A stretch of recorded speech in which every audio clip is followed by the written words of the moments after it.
So this video is about how I do my electric fencing for deer food plots. And I had planned on doing this video out in the field. Amy and I actually yesterday were fixing up our fence. Every year I take it down, and so in the spring I have to put it back up. We were actually in the field yesterday putting it back up, but it was so windy that the video just wasn't going to work. So here we are down in the studio, which is my basement. And I just want to go through what I do for electric fencing and what I've learned and why I do it, how I do it, and what has worked best for me, the most efficient, the most economical, stuff like that. I got notes here on my laptop that I'm going to go through. So just want to start out just briefly on why I electric fence food plots.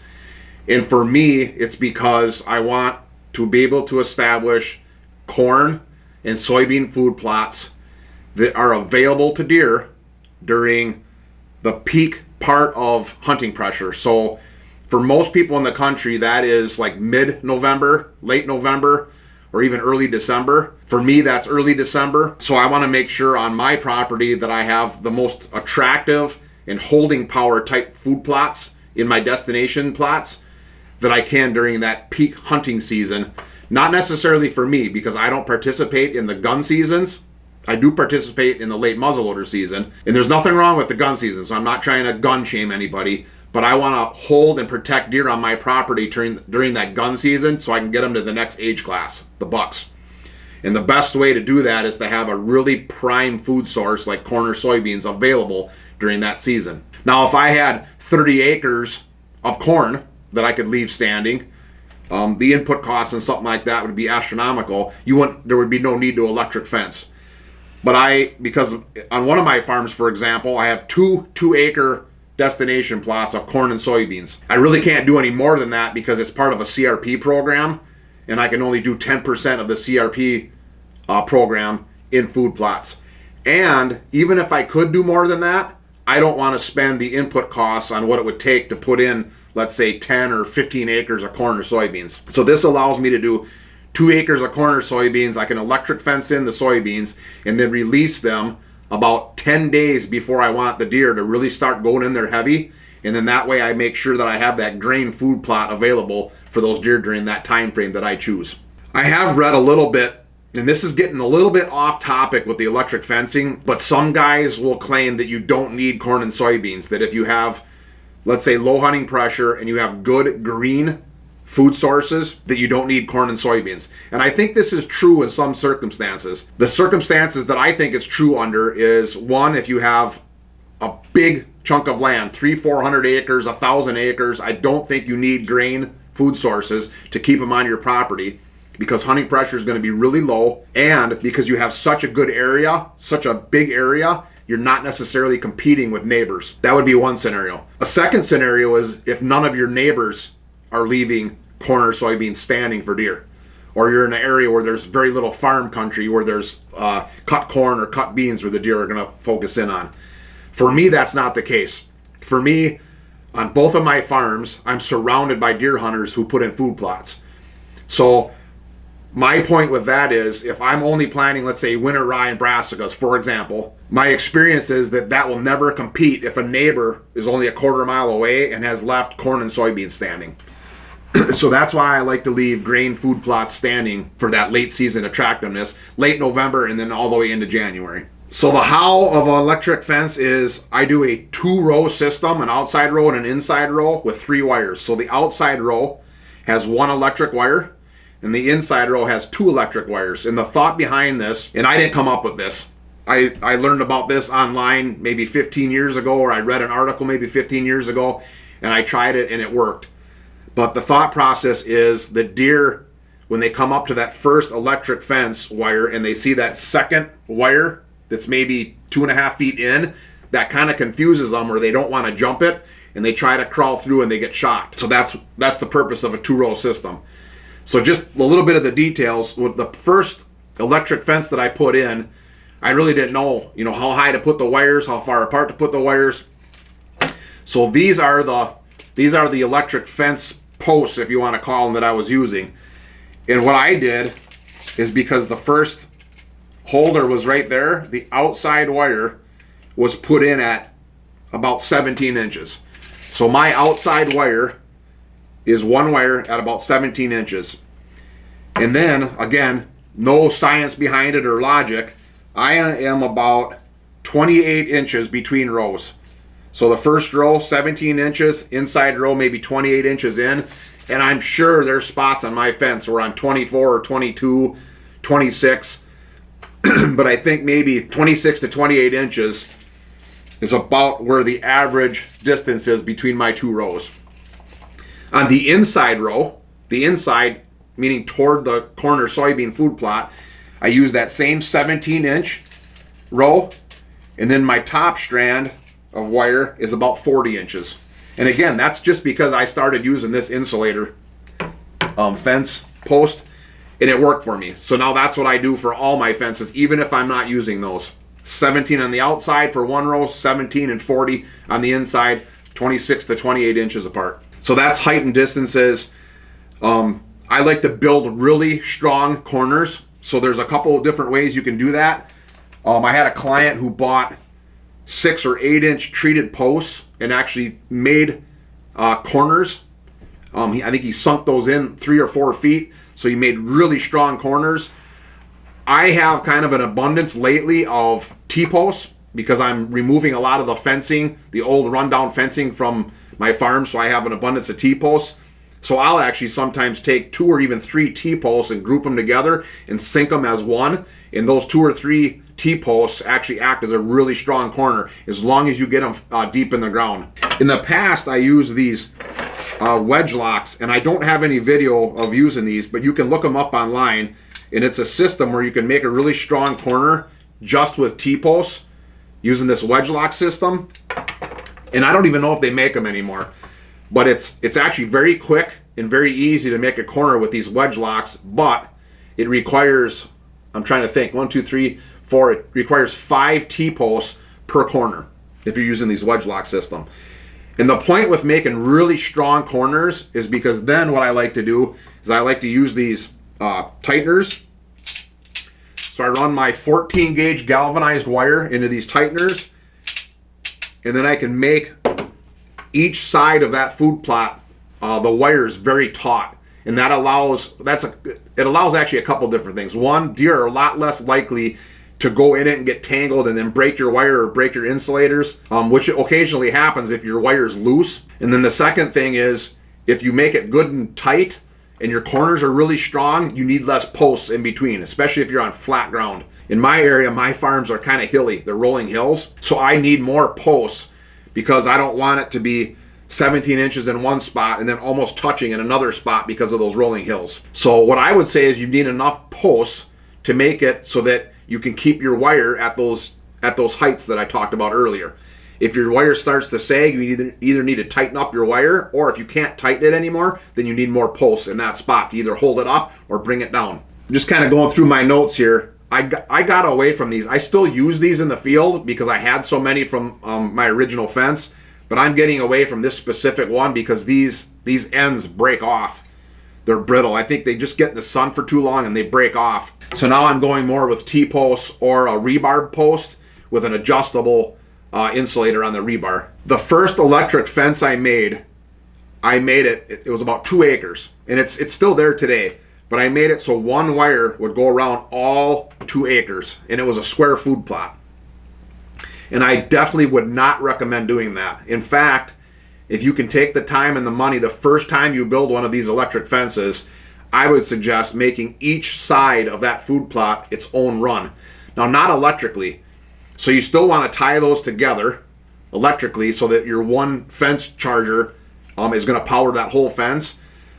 But I would use an insulator like this, going to that T-post or going to your treated post or whatever you do for your corners, and have one of these tighteners on every strand along that side. So in other words, you would need 12 of these.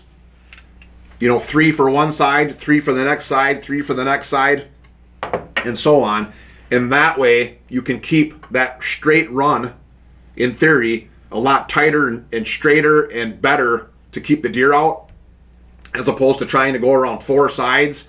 If something happens to one corner on 4 sides, now your whole fence is bad. So I would just recommend doing each side of your food plot its own run and then just electrically tie them together with a piece of wire. Let's talk just a little bit about wire. I've used wire rope, wire tape, braided electrical wire. And what I use today, and I don't think I'll be changing anytime soon, is I use 14 gauge galvanized electric fence wire. That allows me to keep this fence up year round. I never have to replace it. I don't have to go out there and take it down every single year. And then what I do is when I want to release, I call it releasing that food plot to the deer, I'll just either drop that fence, so I'll pull that fence down to the bottom and then hook it onto an insulator like this on a T-post, so the deer will just walk over it. Or sometimes I make gates. I really shouldn't call it a gate, but I'll make a section in there where I can get in and out with either my tractor or my four-wheeler, like for spraying or planting. And I'll just remove that gate so that deer can get in and out. So I don't really take my fences down ever. When I say take them down or release the plot, all I'm doing is I'm lowering my wires to the bottom in spots so that deer can get in. And I don't do the whole fence. I'll do maybe a couple sides of the fence. Maybe I'll do a corner of the fence where I want deer to come in. So that's actually another strategy, is you can manipulate where deer are entering that food plot based on where you take the fence down. I'll take out the solar fence charger, so I'll eliminate the electrical part of it, but I'll just drop the fence. And the 14 gauge galvanized seems like it holds up the best. I have the first one I did here, like I said, about 15 years ago, still in operation.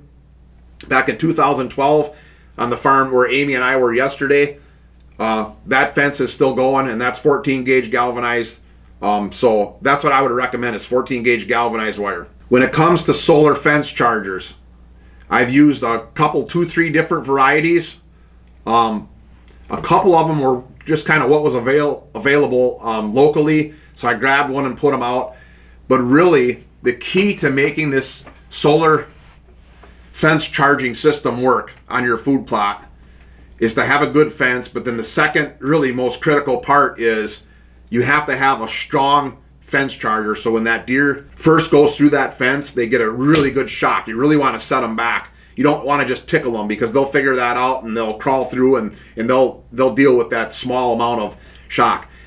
Also, what I found is on the small fence chargers, unless you're out there maintaining that fence nonstop, in other words, like weeds growing up into the fence, as soon as some grass or wet grass or something gets into that fence, if you don't have a strong fence charger, the smaller fence chargers are going to get weak and they'll actually not even put out a really good shock. So I would recommend getting a really strong fence charger. This is a Parmax 6 volt. I'm not particular to Parmax. I was at MFA the other day getting some fertilizer for food plots, and they had like a home range brand. It looked identical to the Parmax. That would be fine. But my point is, get something that's really, heavy duty. It puts out a good shock. And I think you'll be happy with that. We talked about how I take my fence down. I do it about 10 days before I want the deer to enter that food plot. Let's just talk about that a little bit. On my farm, I have two 2-acre destination food plots. So one 2-acre destination food plot, and they're pretty close together, but I'll release one for like that November time period, November, early December time period, because I want my farm to peak in attractiveness during that gun season, or during, let's say, peak hunting, so I can attract and hold and protect deer on my property. The other 2-acre plot, I'll leave fenced in with the charger on until well into December, and then I'll release it so that I have that 2-acre food plot for the late muzzleloader season. So that's another strategy, is maybe do 2 different plots, or break your plot into 2 sections so that you make that plot last even longer. Now I want to go through just some random tips that's going to make your electric fencing of your food plots more successful. When you're doing like a destination food plot, so I'm just going to use an example of, let's say, 2 acres of soybeans.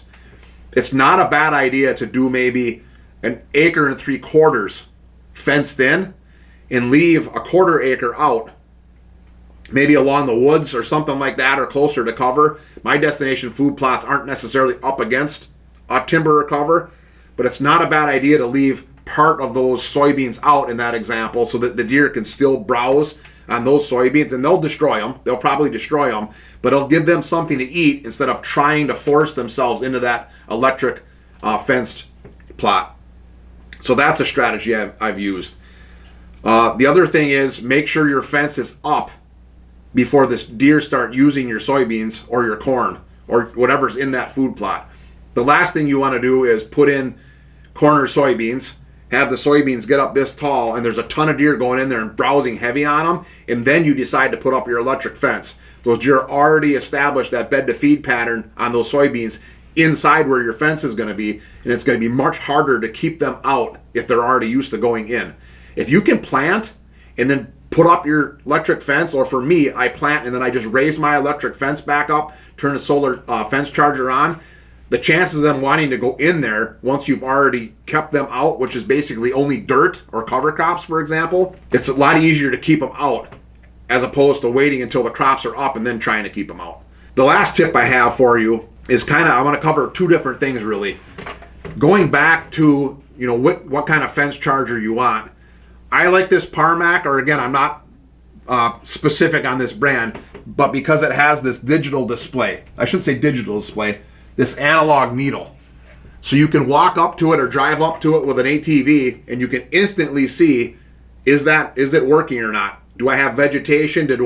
Vegetation on the wires? Did one of the wires fall off and it's now grounded? Because that needle will tell you the health of your fence. The cheaper brands will give you just like a little flashing light, and a lot of times you can have a fence that's not putting out a shock because of all the vegetation that's grown up on it, or it can even have a dead short, like one of your insulators, say one of your insulators broke off and that fence is on the ground, so it's not really even doing anything anymore. That light will still tell you, hey, I'm green, or I'm still shocking, and it's not. With this kind of model, you get that analog display. It tells you if it's good or not. You can also buy a fence checker. I don't know what they're called. Fence checker, that's what I'm calling them. But so if you don't get this type of model, I would definitely recommend like a fence checker, so you can walk up and I think you just touch that to the fence and it'll tell you the health of your fence and how many volts it's putting out. The other thing is, every spring before you put out your fence charger, your solar fence charger, you want to check the batteries. This model, and I think most models of fence chargers, will work just off the solar panel during the daytime. So even if there's no battery in the unit or the battery is junk, if you put that out and turn it on, you're gonna hear it snapping and you're gonna think it's working, but as soon as the sun goes down and the solar panel's no longer providing your voltage, your fence charger doesn't work. And I learned this the hard way a few years ago. So now I check my batteries every year before I put them out. And the easiest way to do it is just put your batteries in your fence charger, leave it out in the sun all day long, so make sure it has a full charge, turn the unit on, and then come back 2 hours after the sun goes down and make sure your fence charger is still snapping, even 3 or 4 hours, and that'll tell you if that battery's any good.